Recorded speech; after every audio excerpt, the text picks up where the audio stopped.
Oke, jadi pada sesi kali ini kita akan belajar terkait bagaimana mengkonfigurasi router, ya, menyambung topik kita yang kemarin. Kalau kemarin itu kita belajar tentang bagaimana mengkonfigurasi static routing dan routing rate. Sekarang kita belajar mengkonfigurasi protokol routing yang lain, yaitu hari ini tuh kita akan belajar mengkonfigurasi protokol routing OSPF dan EIGRP, ya, dua itu. Jadi kita akan pada sesi kali ini tuh kita akan belajar konsep dulu. Kita belajar konsep OSPF itu seperti apa, terus konsep EIGRP seperti apa, baru kita belajar bagaimana mengkonfigurasi dua protokol tersebut pada sebuah topologi jaringan dengan menggunakan paket tracer. Nah, sebenarnya pada dasarnya protokol routing itu banyak, ya, banyak banget, dan klasifikasinya pun juga banyak. Nah, protokol routing itu secara kelompok besar itu terbagi atas dua, ya. Jadi protokol routing yang memang dikhususkan untuk intranet, ya, intranet, sama yang kedua itu protokol routing yang dikhususkan untuk internet. Ya, jadi ada dua. Jadi salah satu contoh protokol routing yang digunakan untuk intranet atau jaringan yang istilahnya jaringan lokal gitu ya. Jaringan lokal itu ibaratnya apa ya? Jaringan yang menghubungkan network host dari satu perusahaan. Jadi secara teknis jaringan intranet ini dia ibaratnya apa ya? Dia satu kebijakan gitu loh, satu polisi. Jadi kalau misalnya dia jaringan menghubungkan protokol yang network device yang menghubungkan dua buah jaringan dari dua perusahaan yang berbeda, itu otomatis masing-masing perusahaan ini memiliki semacam polisi kebijakan jaringannya sendiri. Nah, jadi ada protokol routing yang memang khusus untuk menghubungkan jaringan dari dua buah perusahaan yang berbeda. Ada protokol routing yang memang khusus untuk menghubungkan jaringan-jaringan dari satu perusahaan yang berbeda. Jadi ibaratnya satu polisi, satu kebijakan. Nah, satu kebijakan. Yang biasanya menghubungkan protokol routing yang biasanya bekerja pada jaringan yang dikelola oleh satu kebijakan ini biasanya disebut sebagai intranet gateway protocol. Interior gateway protocol. Nah, protokol routing yang biasanya bekerja menghubungkan dua buah jaringan, kan internet ini apa ya? Kalau misalnya kita pandang lebih menyeluruh, internet ini adalah sebuah jaringan besar yang terkomposisi dari kelompok-kelompok jaringan yang heterogen. Ya, heterogen itu maksudnya apa? Teknologinya berbeda, standar device-nya berbeda, polisinya berbeda. Nah, ada routing protokol yang memang dibangun, dikhususkan untuk bekerja menghubungkan jaringan-jaringan yang heterogen ini. Nah, itu disebut sebagai exterior gateway protocol. Jadi ada IGP, ada EGP, ya. Jadi ada protokol yang IGP, ada yang protokol yang EGP. Nah, contoh routing protokol seperti RIP dan EIGRP, OSPF yang kita bahas hari ini pada sesi kali ini itu adalah protokol-protokol interior gateway protocol. Jadi interior IGP. Nah, contoh yang eksterior itu apa? Yang eksterior itu seperti BGP, Border Gateway Protocol. Nah, BGP ini salah satu protokol routing yang memang bertugas di area exterior gateway protocol, bukan di interior. Jadi dia memang bertugas untuk di jaringan internet, ya. Jadi seperti itu. Nah, kalau misalnya kayak OSPF, EIGRP itu dia bertugas di interior. Pak, jadi kalau misalnya seperti itu, apakah OSPF dan EIGRP ini tidak bisa untuk jaringan wide area network atau yang mungkin lebih luas? Bisa, ya bisa. Cuman yang membedakan itu seperti yang saya bilang tadi, apa bedanya IGP dan EGP? Bedanya itu secara spesifik di polisi kebijakan. Jadi kan begini, OSPF tidak bisa menghubungkan jaringan dengan routing protokol yang berbeda. Contoh misalnya jaringan A di router A ini dia pakai RIP, jaringan ini dia pakai IGRP. Nah, menghubungkan dari jaringan ini kita pakai routing protokol OSPF, nggak bisa kayak gitu. Soalnya baik RIP maupun EIGRP ini masing-masing punya kebijakan sendiri, punya enkapsulasi paket sendiri, jadi nggak bisa dihubungkan. Nah, yang bisa melakukan itu adalah protokol routing yang memang bertugas di exterior gateway protokol. Jadi saya harap di sini kalian sudah bisa paham ya gambaran besar dari protokol routing, yaitu ada yang bertugas memang untuk interior, ada yang bertugas untuk eksterior. Nah, selanjutnya protokol routing ini kita ambil gambaran kelompok yang lebih dalam lagi. Ada yang berbasis link state dan ada yang berbasis distance vector. Jadi seperti kita tahu bahwa protokol routing ini adalah protokol yang berfungsi untuk mencari jalan di antara belantara jaringan yang berbeda-beda, ya. Protokol routing ini yang mencari jalannya. Nah, jadi dia harus bisa mengenal jaringan-jaringan tetangganya, dan dia harus tahu ketika saya mau ngirim data dari jaringan A ke jaringan C itu lewatnya lewat mana. Nah, basis kerja protokol routing ini pada dasarnya ada dua, ada yang berbasis link state, ada yang berbasis distance vector. Ya, maksudnya link state ini dia itu pertimbangan utamanya itu adalah tingkat ketersediaan bandwidth. Nah, itu link state. Jadi contoh misalnya begini, kita tahu bahwa dari PGM ke Untap itu bisa lewat jalan A misalnya, bisa lewat jalan A. Itu jalan terpendek gitu loh, jalan terpendek. Kalau misalnya lancar, jarang itu bisa dilalui hanya waktu tempuhnya itu hanya butuh 5 menit. Lancar. Tapi faktanya ketika saya mau lewat, jalan itu macet gitu. Jalan itu macet. Jadi percuma dong, walaupun jalannya pendek, kalau macet ya tetap aja saya ke sana itu butuh waktu bisa berjam-jam misalnya seperti itu. Nah, itu yang link state. Jadi link state itu dia pertimbangan utamanya adalah bandwidth, ketersediaan bandwidth di path link ya. Jadi dia yang dihitung di algoritma routingnya itu adalah ketersediaan bandwidth. Nah, ada lagi yang distance vector. Nah, distance vector ini dia memang berdasarkan jalur terpendek saja ya, hop terpendek. Ibaratnya kalau saya ke sini kalau lewat jalan A itu 5 hop, lewat jalan B itu cuma 3 hop, berarti saya lewat jalan B. Nah, seperti itu, dia tidak mempertimbangkan yang lain. Nah, saat ini itu sudah ada routing protokol yang memang menggabungkan dua teknik itu, antara link state dan distance vector. Jadi dia menggabungkan dua teknik ini. Wah, ini berarti terdengar sebagai sebuah routing protokol yang perfect ya, hampir sempurna, karena semua metrik untuk menentukan jalur ke tujuan itu dia gunakan. Nah, listing salah satu contohnya apa? EIGRP yang akan kita pelajari setupnya hari ini, itu adalah salah satu routing protokol yang terbaru di mana dia berbasis distance vector dan dia juga berbasis link state. Jadi dia mempertimbangkan hop terpendek, dia juga mempertimbangkan bandwidth. Nah, apa bedanya antara EIGRP dan OSPF? OSPF ini dia berbasis link state saja, dia tidak berbasis distance vector. Sementara EIGRP dia berbasis link state dan dia berbasis distance vector. Nah, salah satu kelemahan utama dari routing protokol yang berbasis link state dan distance vector ini adalah karena terlalu banyak parameter yang harus diproses untuk menentukan jalur terpendek, itu biasanya dia itu membutuhkan computational cost yang tinggi. Ya, karena rumusnya untuk menghitung itu panjang, kompleks. Nah, seperti itu ya. Nah, beda dengan routing protokol yang memang cuma link state atau cuma distance vector. Nah, dia itu rumus untuk kalkulasi rute itu dia lebih sederhana, lebih simpel, sehingga maintenance-nya itu lebih mudah ya, seperti itu, dan support-nya itu pun lebih luas. Nah, seperti itu. Nah, jadi di sini pada sesi kali ini kita akan belajar konsep EIGRP dan konsep OSPF, lalu bagaimana cara melakukan setup kedua routing protokol ini pada jaringan yang kita bangun dengan menggunakan paket tracer. Oke, jadi kita mulai saja dari OSPF.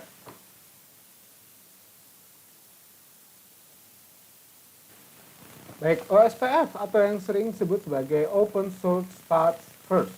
Ya, Open Source Path First ini merupakan routing protokol yang tergolong interior gateway protokol. Ya, jadi hari ini kita tidak membahas yang eksterior, jadi kita membahas semua interior gateway protokol. Nah, dia ini berbasis link state, jadi hanya link state seperti itu.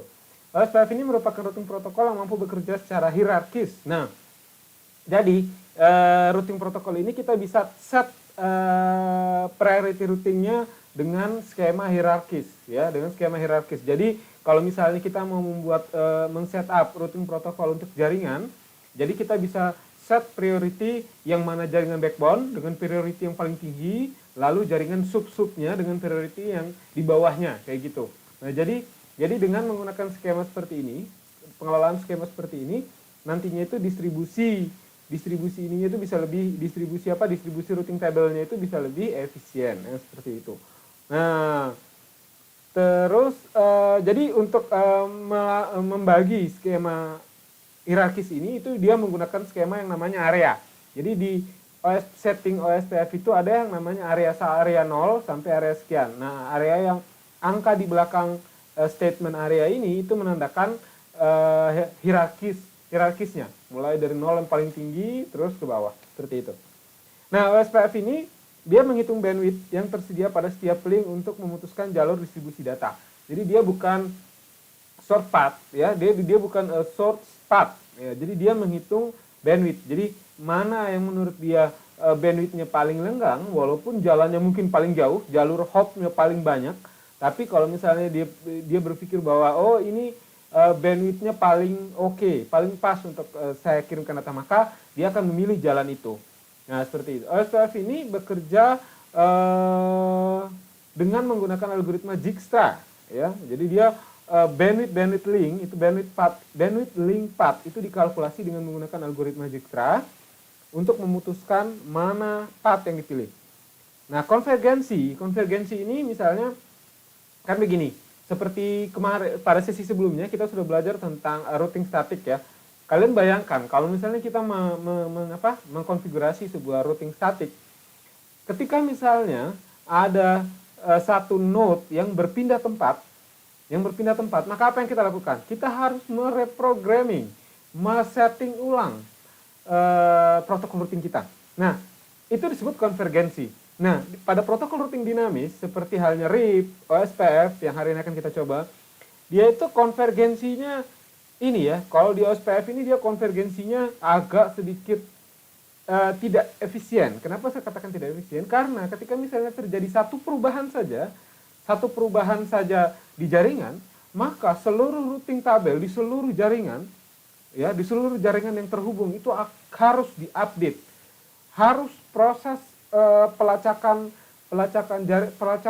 network address itu harus diulang. Jadi ibaratnya apa? Routing table di setiap router di seluruh jaringan itu harus di-racing. Nah, itu dia itu dia kenapa dikatakan bahwa dia ini proses konvergensinya itu kurang efisien, ya, seperti itu. Nah, terus karena sistemnya termasuk yang sederhana, OSPF ini termasuk memiliki skalabilitas yang baik untuk dikelola pada jaringan yang lebih besar dan heterogen. Nah, ini kuncinya itu sebenarnya jaringan yang besar yang heterogen. Ya, heterogen itu di mana apa, ya? Di mana network device, kapabilitas dari network device-nya itu beragam, ya, beragam. Kalau misalnya kita mau pakai routing protokol yang kompleks, belum tentu didukung oleh semua network device. Nah, kalau misalnya dengan menggunakan OSPF ini dia lebih open, ya, lebih open. Makanya biasanya OSPF ini dia sudah terstandarisasi dan banyak digunakan untuk jaringan-jaringan yang sifatnya lebih luas, ya, lebih luas dan lebih heterogen, seperti itu. Nah, ini selanjutnya itu komponen kunci dari OSPF itu kurang lebih prinsip kerjanya kurang lebih yang pertama, OSPF itu punya yang namanya LSP. Apa itu LSP? LSP itu adalah link state packet. Ya, jadi bagaimana OSPF itu membentuk sebuah tabel routing? Dia menggunakan paket yang namanya LSP ini. LSP ini di broadcast. Jadi LSP ini didistribusikan ke semua network menggunakan link state advertisement. Ya, jadi paket LSP ini di broadcast dengan menggunakan link state advertisement untuk menentukan designated router dan backup designated router dalam suatu area. Nah, apa itu designated router? Designated router itu adalah interface router yang ditunjuk untuk melakukan broadcast dalam sebuah autonomous system.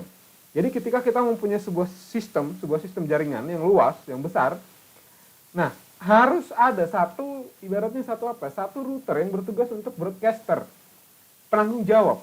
Dan siapa backupnya? Ibaratnya dia seperti ketua kelompok router di autonomous system tertentu. Dia ketua kelompoknya dan harus ada wakilnya. Nah, ini yang disebut sebagai designated router dan backup designated router. Jadi LSP ini tujuannya untuk menentukan siapa designated router dan siapa backupnya. Nah, masing-masing router ini nantinya menghitung jalur terpendek dari semua network berdasarkan cost routing. Cost routing itu ya itu ya, bandwidthnya. Nah, jika ada perbedaan atau perubahan tabel routing, router ini akan mengirimkan LSP ke DR. DR itu designated router dan BDR, backup designated router, menggunakan alamat multicast ya 224.006. Jadi itu memang sudah alamat ini tidak bisa kita pakai ya, memang ini alamat multicast, IP multicast yang dipakai untuk mengirimkan data secara multicast. Multicast itu artinya kita mengirimkan data ke banyak tempat tertentu ya, beda dengan broadcast ya. Kalau broadcast ke semua tempat. Nah, kalau multicast ke banyak tempat tapi tempatnya ini ditentukan, tidak ke semua tempat ya, seperti itu. Nah, LSP ini akan didistribusikan oleh direct router network dalam satu area sehingga semua router network akan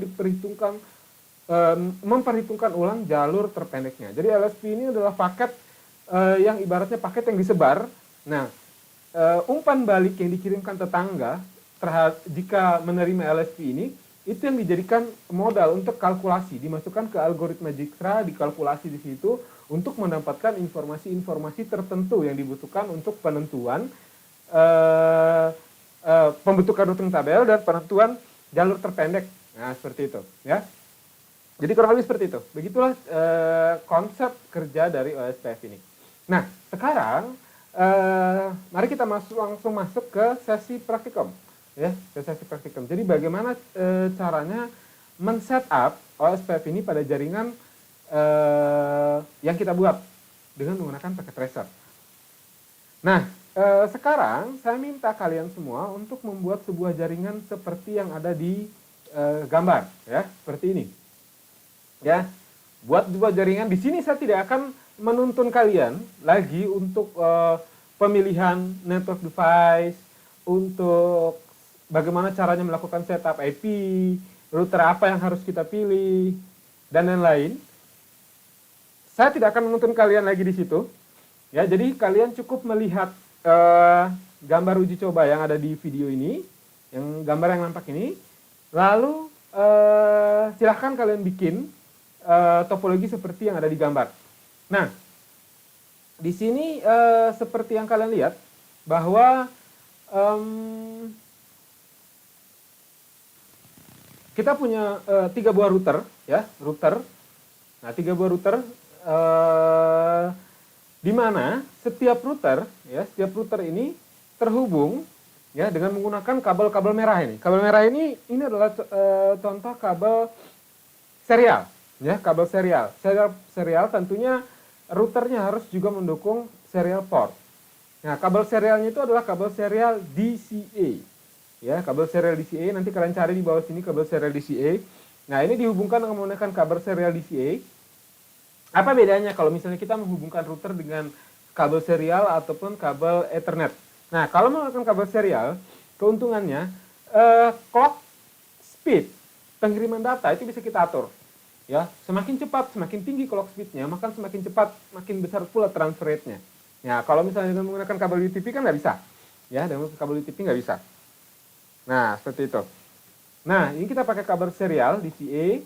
Nah, ini pakai kabel Ethernet biasa. Kabel apa? Kabel cross UTP, ya, UTP. Nah, di sini ini jaringan ini seperti yang sudah saya jelaskan pada sesi sebelumnya. Di sini ini teridentifikasi berapa jaringan ini? 1, 2,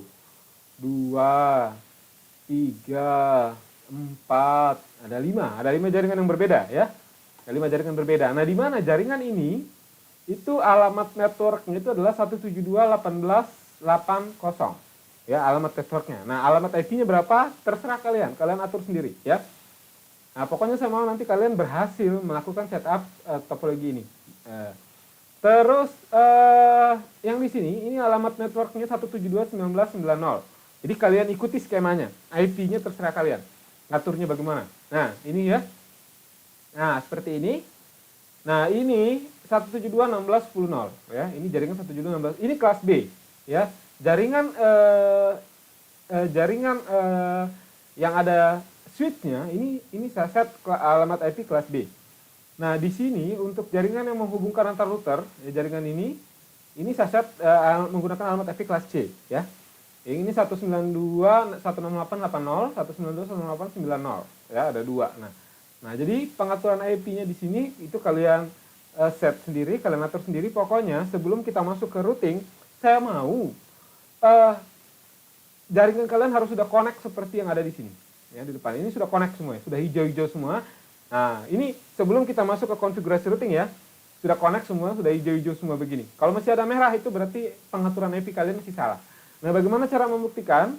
Paling tidak kalian bisa mengkonfirmasi untuk ping dari sini ke sini itu pasti error. Oh pasti bisa. Sorry, karena dia directly connected. Sorry, karena dia directly connected pasti bisa. Nah, yang nggak bisa itu dari sini ke sini. Nah, ini pasti valid ya. Terus yang harus kalian konfirmasi juga dari sini ke sini ke gateway, dari PC ke alamat gateway-nya dia harus connect ya. Dari PC ke alamat gateway-nya sudah connect. Nah, ini seperti ini. Nah, dari PC ke alamat gateway, oke, sudah connect semua ya. Nah, kalau sudah connect semua seperti ini, ya, sudah connect semua seperti ini, sudah bisa kita config. Maka selanjutnya kita akan mengkonfigurasi protokol routing. Jangan lupa untuk bisa menggunakan kabel serial port, ya, serial DCA, itu kalian harus cari router yang support serial port, ya, yang support serial port. Nah, jangan dicolok di Ethernet, dia nggak bakal masuk, ya. Kalau misalnya kalian tidak menemukan router yang support dengan serial port, maka kalian harus pikirkan bagaimana caranya supaya saya bisa mendapatkan router yang support dengan serial port. Nah, seperti itu ya. Nah, ini tapi di Packet Tracer memungkinkan kita untuk bisa melakukan hal tersebut. Nah, kalau sudah kita set up, kita connect kan hardware-nya, kita set up IP-nya. Kalau sudah, sekarang kita lanjut ke setup protokol routing OSPF-nya. Tujuannya apa? Tujuannya supaya kita bisa mengirimkan data lintas jaringan. Contohnya misalnya dari sini ke sini. Nah, ini kan violet masih. Ya, dari sini ke sini. Ya. Oke, lintas data ya, tujuannya itu dengan menggunakan protokol routing OSPF. Nah, sekarang kita mulai konfigurasinya dari router 1 dulu ya, router 1 itu yang ini kalian buka ya, kita masuk ke CLI. Nah, ini kita enable. Oke, show IP route ya, seperti ini. Nah, jadi di sini itu kita lihat bahwa router 1 ini hanya mengenali 2 buah jaringan. Ya, 2 buah jaringan, yaitu jaringan 80, ya, jaringan 80 itu yang ini, dan jaringan 168.80, 172.18.00. Ya, 172.18.00 yang ini. Ya, yang ini. Seperti ini, ya. Jadi cuma 2 jaringan itu yang dia kenali. Karena memang cuma 2 jaringan itu yang directly connected. Beda kalau misalnya di router 2. Router 2 ini dia 3 jaringan dikenali, yaitu ini, dan ini. Ya, karena apa? Karena memang itu adalah jaringan yang directly connected atau terkoneksi secara langsung. Oke. Nah, selanjutnya kita config. Nah, kita masuk configure terminal. Seperti ini. Kalau sudah, kita masuk ke router OSPF 1. Misalnya seperti ini. Nah, ini kita masuk ke config router udah ya. Kita masuk ke config router udah di sini. Kita masuk ke config router. Nah, apa yang kita lakukan setelah kita masuk ke config router? Kita daftarkan alamat network yang directly connected dengan router 1. Ya, yang mana itu? Yang ini. Ya, 2 ini. Ini kita daftarkan di sini. Di routing kabel, ya. Nah, kita daftarkan. Nah, tujuannya apa? Ketika misalnya nanti router ini ada broadcast yang broadcast protokol link state, ya, link state. Dia bisa membalas, oh, jaringan-jaringan yang terkoneksi dengan saya secara directly itu jaringan ini dan ini. Itu dia kirim ke router lain. Nah, jadi router lain itu, oh, si router 1 itu jaringan yang terkoneksi dengan dia itu jaringan ini dan ini. Oh, si router 2 itu, nah seperti itu tujuannya. Jadi yang kita daftarkan ke router 1 itu adalah jaringan yang directly connected. Nah, di sini kita ketik aja network, ya, network seperti ini, 172.18.0, 172.18, 80 seperti ini. Lalu netmasknya 255 00, oke. 255.00, oke. Nah, ini kelas B ya. 8080. Nah, di sini kita harus tambahkan yang namanya hierarkisnya, area. Nah, areanya ini kita kasih area 0 ya. Di sini area 0 ini berarti yang hierarkisnya paling tinggi. Ya, hierarkisnya paling tinggi.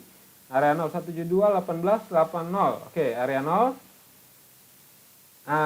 Sorry, ini untuk 18.80 itu berarti yang ini ya. Yang ini kita kasih area 1 aja.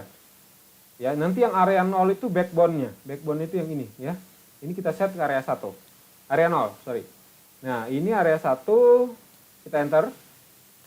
Oke, sudah masuk. Ini kita ulang lagi. Network 192 untuk network 192 168 168 80 ya. 80 ini karena dia berhubung ini adalah alamat IP kelas C, maka di sini kita set 255.0. Nah, ini kita set ke area 0. Ya, kita set ke area 0. Kita enter. Oke, sudah tidak ada errornya, kita exit. Nah, jadi sampai pada tahap ini setup OSPF untuk router 1 itu sudah selesai. Kita pindah ke router 2 ya, kita pindah router 2. Ini kita matikan dulu. Kita pindah ke router 2. Nah, ini kita buka di sini, kita masuk CLI. Ini kita enter, enable. Oke, kita set SH IP root untuk mengecek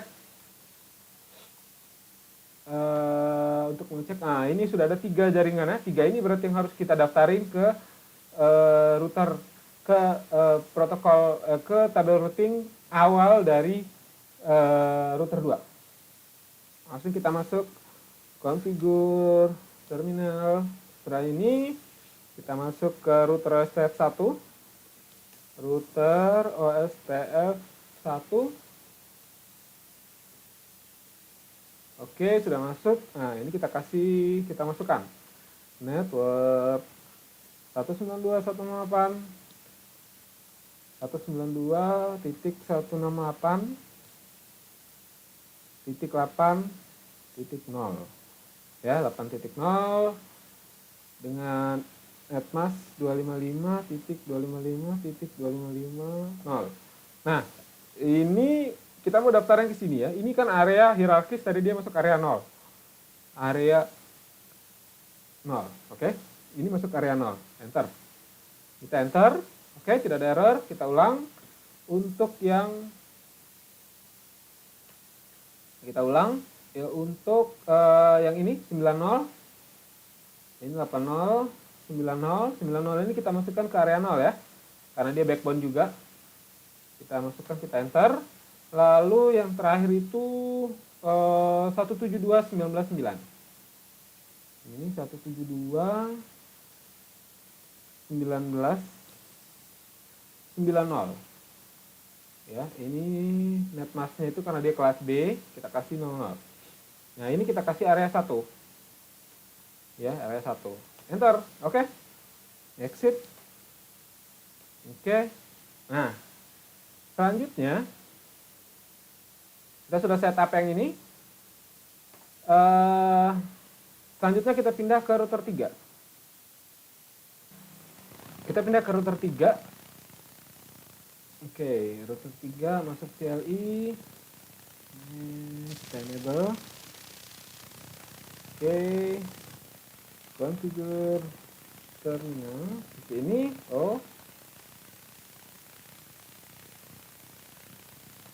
Oke, config router, terus kita masuk router OSPF 1.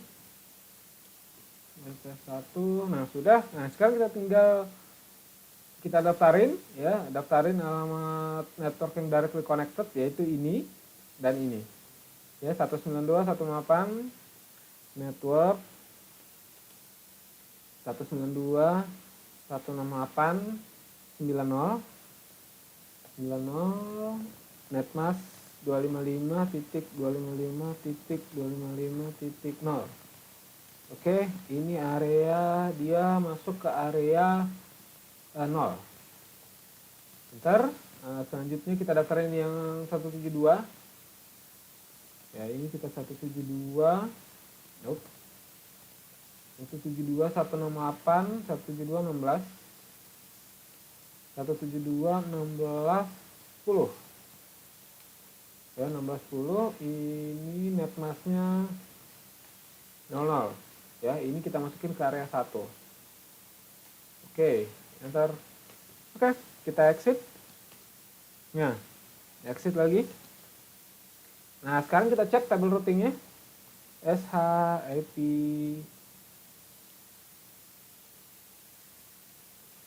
SPF.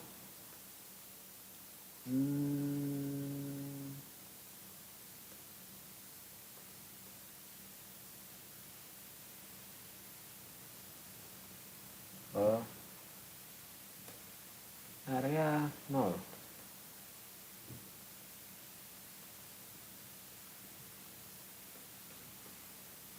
Oke, di sini kita cek sudah ada terkoneksi ya, sudah terkoneksi jaringan ini via serial port ya, serial port.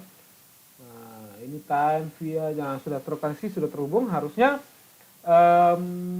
terhubung secara OSPF ya. Ini maksudnya OSPF. OSPF seperti ini ya.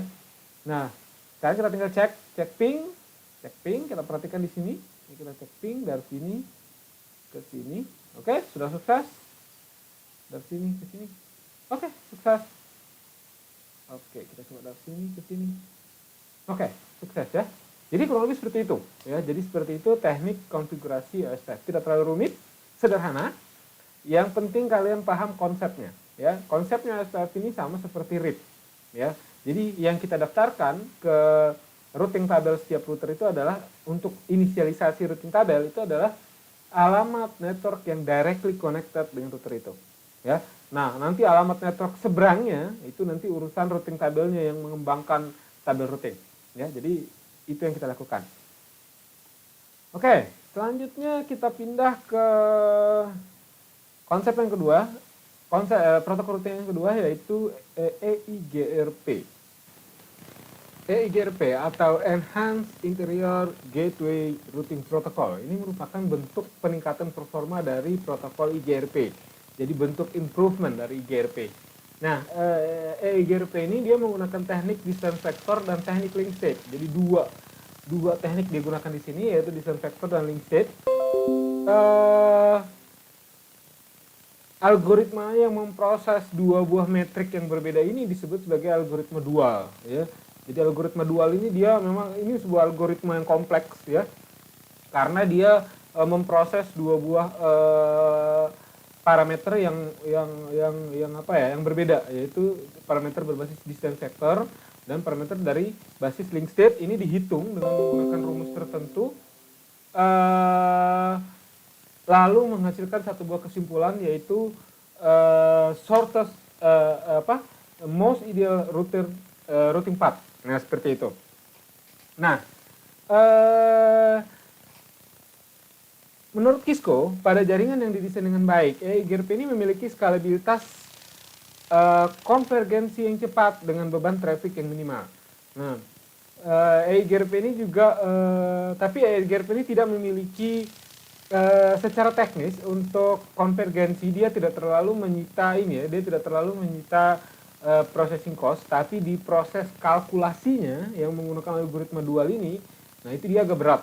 Nah tapi dia konvergensinya sendiri dia itu lebih baik dibandingkan dengan OSPF. Ya walaupun dia algoritma yang apa ya bisa dikatakan lebih rumit dibandingkan OSPF. Secara teknis juga lebih baik sebenarnya, lebih baik, processing cost-nya lebih rendah. Tapi EIGRP ini bukan routing protokol yang bisa diaplikasikan ke semua device, ya, tidak dengan OSPF. Kalau misalnya OSPF, dia itu routing protokol yang ibaratnya apa ya, bisa kita aplikasikan ke semua device. Nah, kalau EIGRP ini tidak, ya, dia segmented, ibaratnya seperti itu. Nah, keunggulan utama dari EIGRP ini menurut Cisco itu ada 3. Yang pertama, pada operasi jaringan normal, penggunaan sumber daya jaringan itu sangat rendah, ya. Ya, kalau misalnya mulai terjadi disconnected, reconnected, mulai terjadi perubahan pergerakan node yang menyebabkan topologi selalu berubah setiap detik, wah itu jadi makin berat, ya, dia makin berat di situ. Nah, ketika terjadi perubahan jaringan hanya routing tabel yang mengalami perubahan yang disebar. Jadi kalau misalnya di OSPF, ketika misalnya terjadi update di topologi jaringan, maka semua routing tabel di semua router dia itu bakal resin. Dia bakal resin. Nah, kalau misalnya di sini dia nggak resin secara keseluruhan, tapi dia hanya membroadcast entitas yang berubah saja. Jadi yang di scenes itu hanya bagian kecil dari routing tabel. Itu kalau memang yang berubah itu hanya satu titik gitu ya. Tapi kalau memang yang berubah itu semua titik, ya tetap dia harus resin semua dan itu lebih menyita processing cost dibandingkan OSPF. Jadi sampai di sini saya pikir kalian sudah bisa mendapatkan sebuah gambaran bahwa OSPF itu memang lebih cocok untuk jaringan yang artinya punya mobilitas lebih tinggi. Nah, EIGRP ini tidak. Jadi kalau misalnya jaringan yang mobilitasnya tinggi, yang artinya jaringan tersebut mungkin bisa berubah dan berganti secara keseluruhan dalam hitungan waktu tertentu, wah EIGRP ini bukan protokol routing yang efisien seperti itu, ya. Waktu konvergensi yang juga cepat, ya waktu konvergensinya relatif lebih cepat dibandingkan dengan OSPF, ya. Kalau misalnya koreksi atau perubahannya itu mungkin kecil, tapi kalau misalnya koreksi itu perubahannya besar, ya itu mungkin ya justru lebih lambat dibandingkan dengan OSPF. Nah, itu perlu dikaji lebih dalam lagi. Jadi kurang lebih seperti itu ya gambaran dari protokol EIGRP ini. Nah, selanjutnya kita masuk ke skemanya.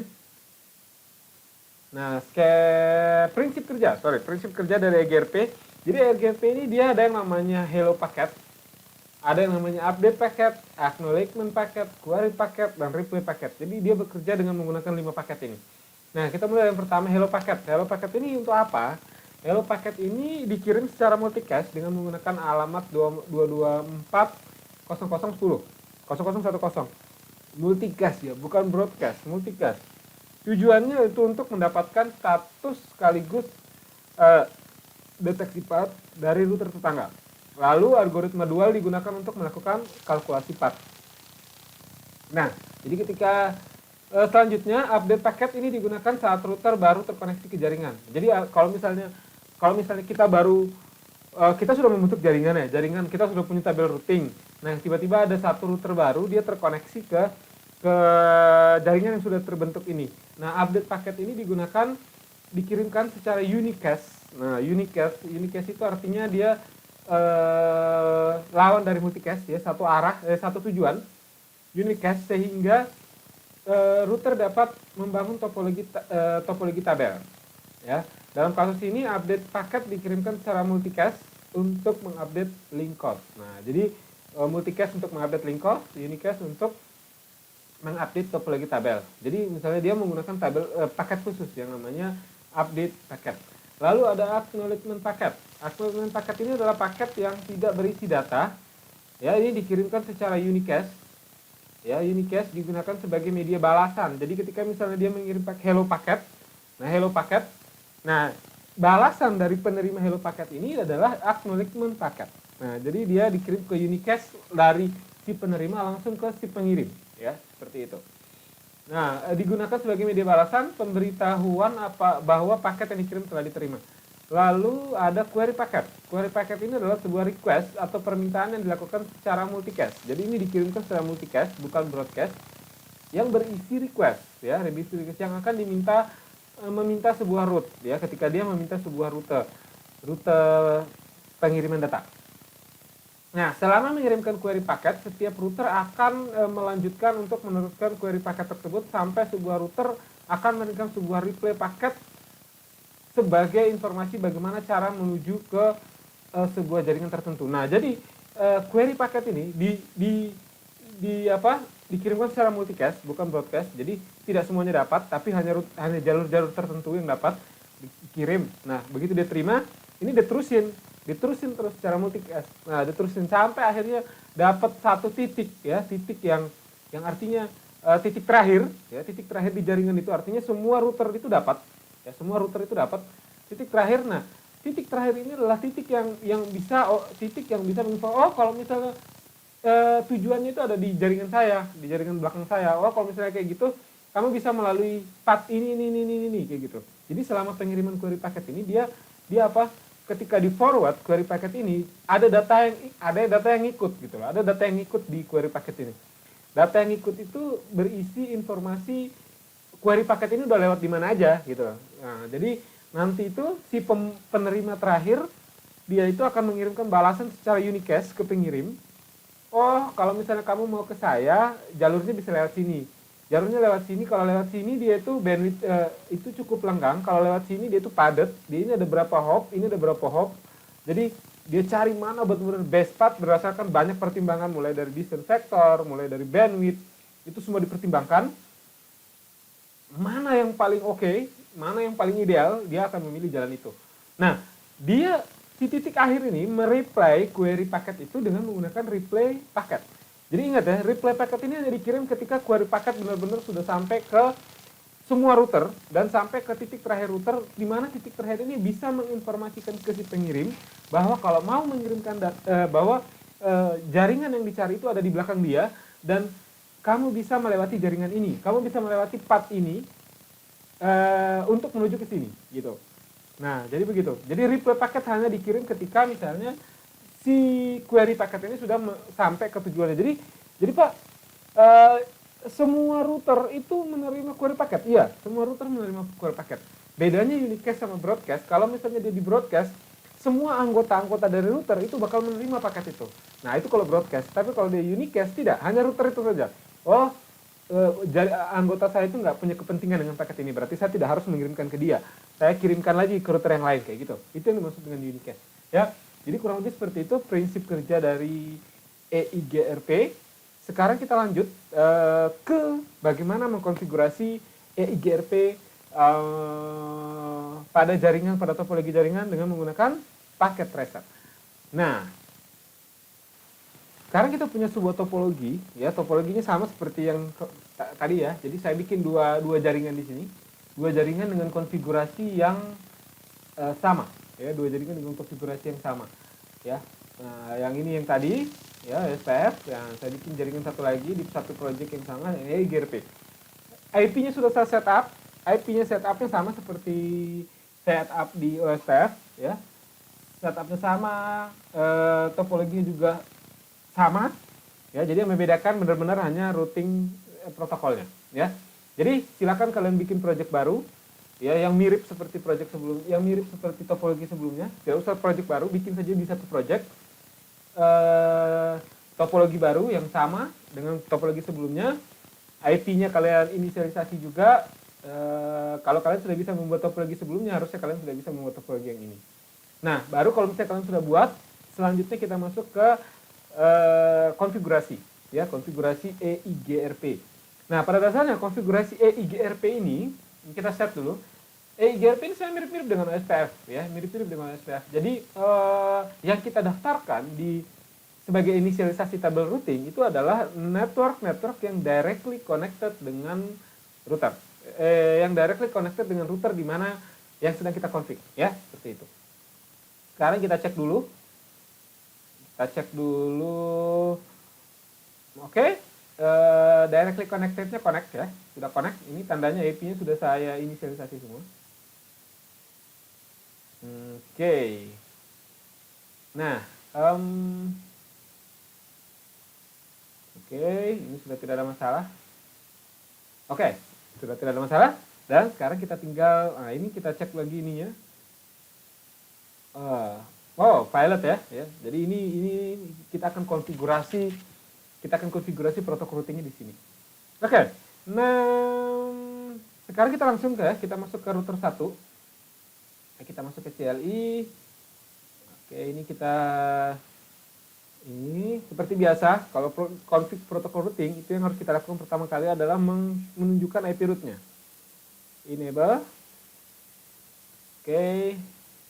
SH IP root seperti ini. Nah, ini kita sudah dapat networknya, lalu kita masuk ke configure terminal seperti ini.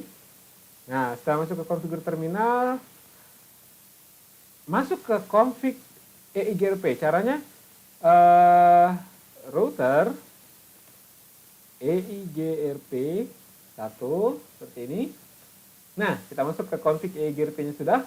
Selanjutnya langsung kita masukin aja network. Nah, yang directly connected gimana? Yang directly connected itu 172 1800 172 18 1880. Nah, di sini kita bisa tidak usah menginisialisasi netmask. Ya, kita enter. Lalu 172 sudah, 192 168. Ya, 192 168 6880. Oke. Oke.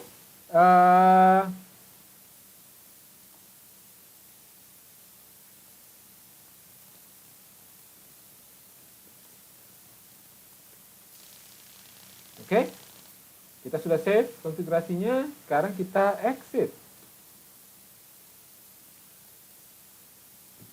Oke.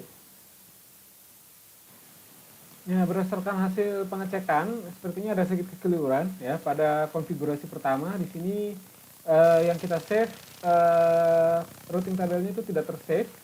Jadi maka kita perlu mengulang. Kita perlu mengulang konfigurasi pada router 1. Jadi kita ulang di sini konfigurasi router 1, configure terminal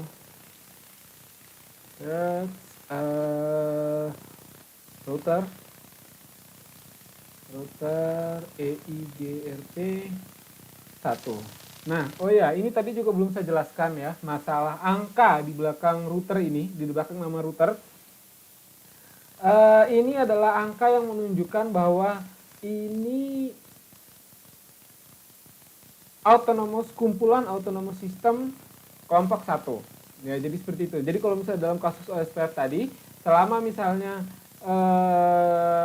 semua router dikonfigurasi pada satu autonomous system, satu kelompok yang sama, maka dia akan menunjuk satu komputer yang bertugas untuk melakukan broadcast, ya, broadcast 1. Nah, jadi ini kita membuat autonomous system juga, mendaftarkan autonomous system juga yang sama. Satu EIGRP ya.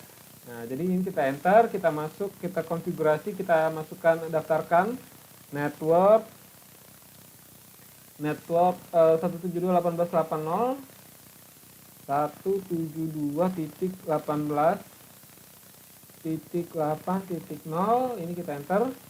Lalu network 192.168 192.168.80. Oke, kita ketikkan do WR untuk menyimpan konfigurasi. Oke, sudah. Oke, sekarang kita cek, kita exit dulu. Apakah routing table sudah terbentuk? SH IP root. Oke, ini masih yang directly connected ya. Jadi kita coba config dulu ke semua router.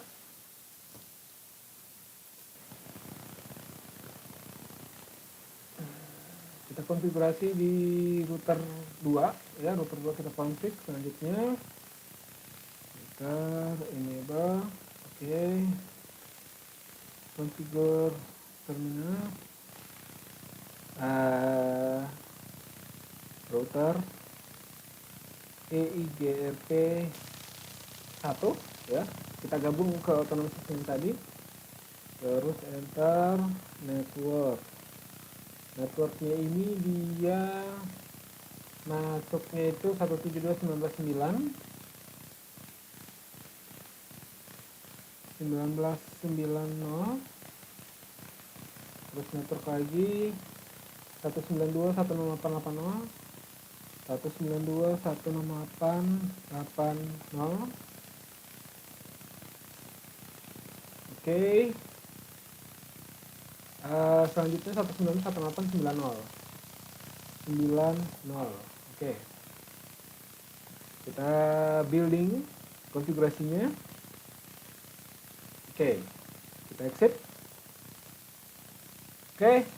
Nah, coba kita exit lagi. SH IP root, kita cek IP rootnya apakah oke. Nah, satu sudah terbentuk ya. Ini EIGRP. Nah, karena ini sudah connect antara sini ya. Nah, selanjutnya kita pindah ke sini ya, kita pindah ke router ketiga. Oke, ini kita kecil dikit supaya kita tahu networknya. Oke. Enable. Oke, enable constant router EIGRP 1 network 172.16.10 terus ya 192.168.90 network 168.90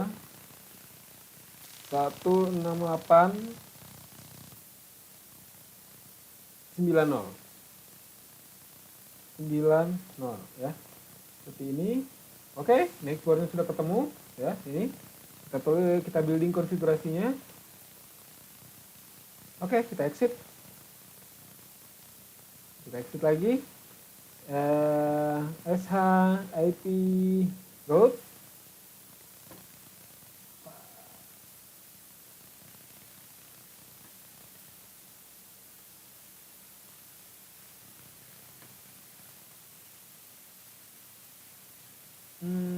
Oke, kalau sudah kita SHP root,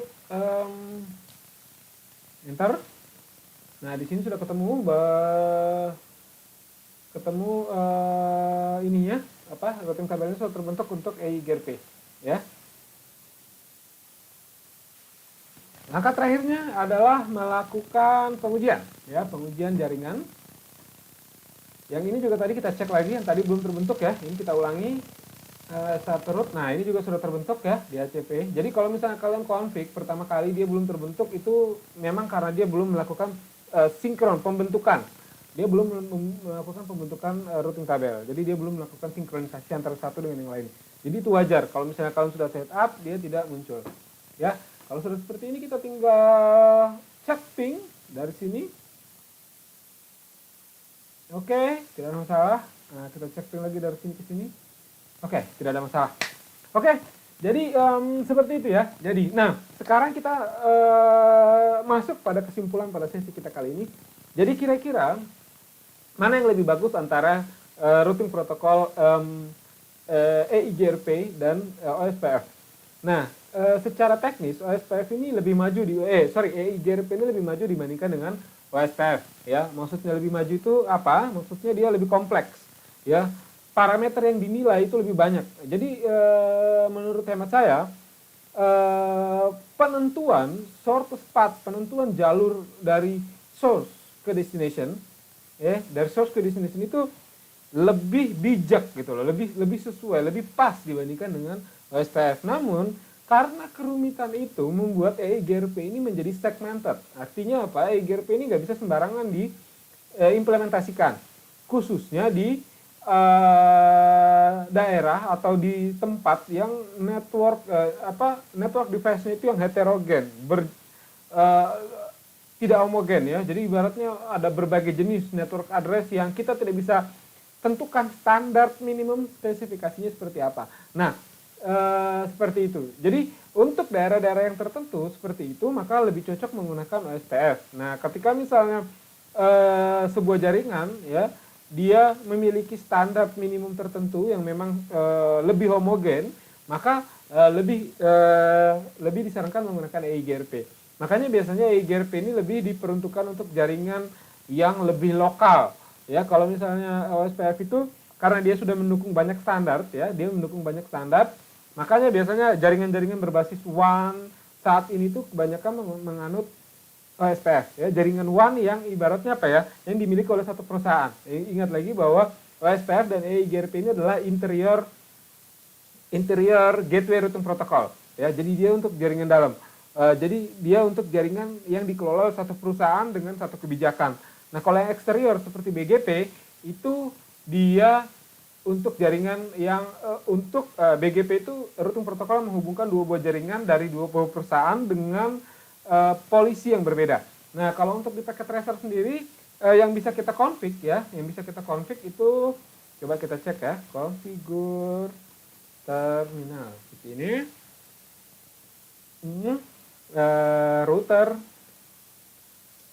Router kita kasih tanda tanya. Nah, ini yang bisa kita config itu BGP. Nah, ini BGP kita bisa config ya, Border Gateway Protocol. Nah, ini exterior routing protocol. Nah, ini yang sudah kita config kemarin, RIP sudah, OSPF sudah, EIGRP sudah. Nah, seperti itu. Tinggal, nah 3 ini adalah interior ya, 3 ini adalah interior. Nah, yang ini itu adalah exterior routing protocol. Nah, kurang lebih seperti itu ya. Jadi sampai jumpa pada sesi berikutnya.